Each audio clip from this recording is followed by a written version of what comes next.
माता की जय। बोलो शंकर भगवान की जय। हर हर गंगे हर हर महादेव शंभो। बोलो गंगा माता की जय। गंगा सप्तमी का त्यौहार वैशाख मास के शुक्ल पक्ष की सप्तमी को मनाया जाता है, जो है साल 2025 को 3 मई को पड़ रहा है। इस दिन गंगा जयंती भी कहा जाता है। इस दिन को गंगा जयंती भी कहा जाता है। यह दिन पर्व की तरह मनाया जाता है क्योंकि इस दिन मोक्षदायिनी गंगा, पवित्र दिव्य नदी गंगा जी का जन्म हुआ था। कहते हैं कि इस दिन गंगा माँ पृथ्वी पर स्वर्गलोक से अवतरित हुई थी और भगवान शिव की जटाओं में सम्माहित हो गई थी।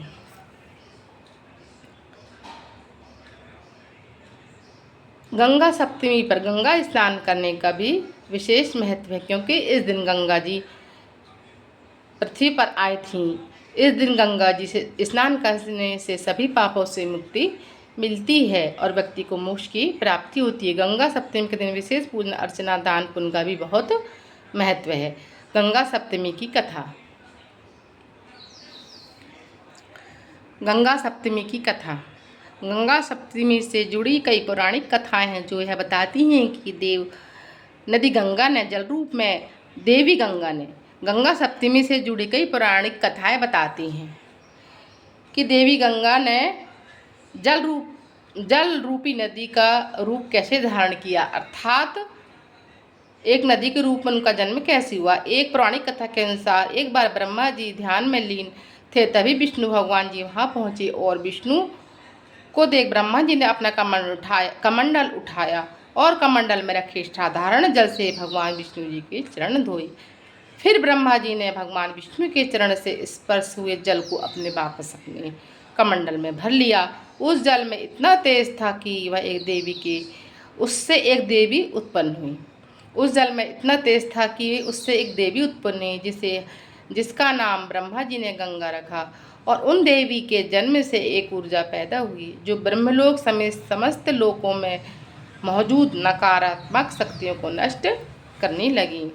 तब भगवान विष्णु ने देवी गंगा को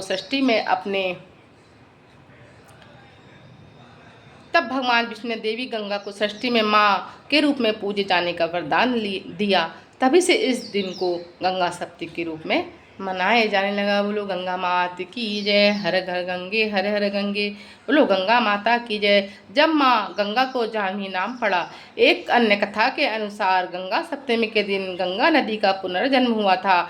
जब महर्षि जानू तपस्या कर रहे थे तो गंगा नदी के बहने की कलकल की आवाज़ से उनका ध्यान भटक रहा था, जिससे क्रोध होकर महर्षि जानू ने पूरी गंगा नदी को पी गए।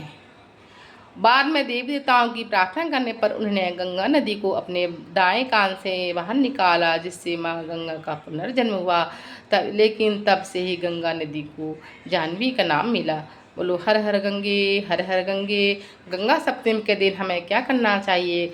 गंगा सप्तमी के दिन अज्ञानता बस हुए पापों से मुक्ति के लिए गंगा स्नान का विशेष महत्व है। अगर कोई गंगा स्नान नहीं कर सकता तो उसे घर पर ही नहाते समय जल में गंगा जल मिलाकर स्नान करना चाहिए। ऐसा करने से पवित्र स्नान का फल मिलता है। इस दिन सुख समृद्धि की प्राप्ति के लिए गंगा जल में दूध अर्पित करना चाहिए। साथ ही एक कपूर का दीपक जल में प्रवाहित करना चाहिए। इस दिन दान पुण्य का भी बहुत महत्व माना जाता है। इस दिन दान करने से सभी दुख दूर होते हैं, मोक्ष की प्राप्ति होती है और सभी मार्ग खुल जाते हैं। गंगा सप्तमी पर भगवान शिव की उपासना का विशेष महत्व है। इस दिन पर गंगा जल में बेलपत्र डालकर भगवान शिव की विधि विधान से अभिषेक करना चाहिए। बोलो गंगा माता की जय। हरे हरे गंगे हरे हर गंगे हरे हर गंगे हरे हरे महादेव शंभो। काशी विश्वनाथ गंगे हरे हरे महादेव शंभो। काशी विश्वनाथ गंगे काशी विश्वनाथ गंगे काशी विश्वनाथ गंगे हर हर महादेव शंभो काशी विश्वनाथ गंगे। बोलो शंकर भगवान की जय, बोलो गंगा माता की जय, बोलो राधा कृष्ण भगवान की जय, बोलो गंगा माता की जय, बोलो गणेश भगवान की जय, बोलो दुर्गा माता की जय, बोलो विष्णु भगवान की जय। हर हर गंगे मात की जय।